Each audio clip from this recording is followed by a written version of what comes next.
खैरियत तो है? खैरियत पूछ रही हो? खैरियत पूछ रही हो? मैंने तुमसे कहा था ना, अगर किसी चीज की जरूरत हो तो मुझे बताना। मैंने कहा था ना। देखो, मुझे बताना, हम रूममेट हैं। बहनों की तरह रहना चाहती हूँ मैं तुम्हारे साथ।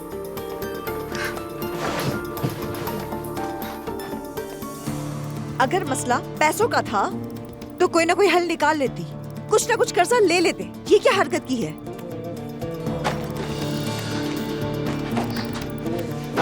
गलती हो गई, मुझे तुमसे ये उम्मीद बिल्कुल नहीं थी, बिल्कुल नहीं।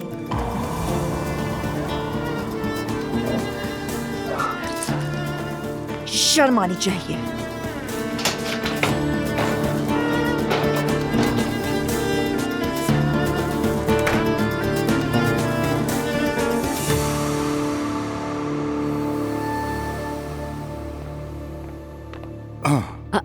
अब्दुल्ला साहब, इतनी जल्दी घर कैसे आ गए? काम जल्दी खत्म हो गया तो यूसुफ के साथ घर आ गया। कुछ फाइलों पर दस्तखत करने हैं, लेकिन पहले जरा मैं गुड़िया से मिल लूं, दिल को करार आ जाए। लेकिन मुझे आपसे एक जरूरी बात करनी है। कर लेना, थोड़ा सब्र करो। हाँ, अरे क्या हो गया इसे? क्यों रो रही है ये मेरी गुड़िया? एलिफ, क्या हुआ है तुम्हें? मैरी कहाँ है? उसे एलिफ के साथ होना चाहिए।